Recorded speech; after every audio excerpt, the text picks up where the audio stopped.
duhet që fruti nuk duhet të jetë perfekt. Nuk duhet që të shkojmë të zgjedhim frutat perfekte që janë të bukura, thua. bukura, që janë me shkëlqim si plastik, apo që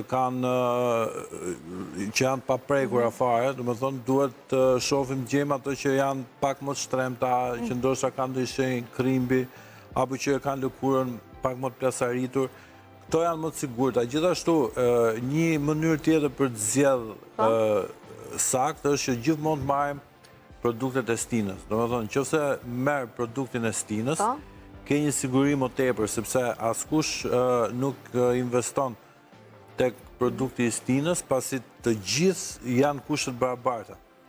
Zakonisht investohet për të dalë më shpejt në treg, për të marrë çmime më të larta, për të marrë diçka më të bukur, për të marrë diçka që ta shes më kollaj, domethënë. Kështu që normalisht frutat e stinës, nëse i marrim në stinën e dur, janë më të pastra, janë më të mira dhe më të sigurta për të konsumuar. Vlerat që ka portokalli, që janë vitamina C, që janë antioksidantët, që ka fibra, do në këto na duhen, do në kuptimin që këto janë të rëndësishme dhe këto nuk gjenden duke kërku për shembull një portokall të ëmbël, që të jetë sa më ëmbël, apo që të jetë një portokall pa bërthama, por gjenden tek portokalli i cili është origjinal, kuptimin nuk ka nga eksporti, nuk është ne si qytetar, si konsumator. Po, tani këtë stinë portokalli është i veni.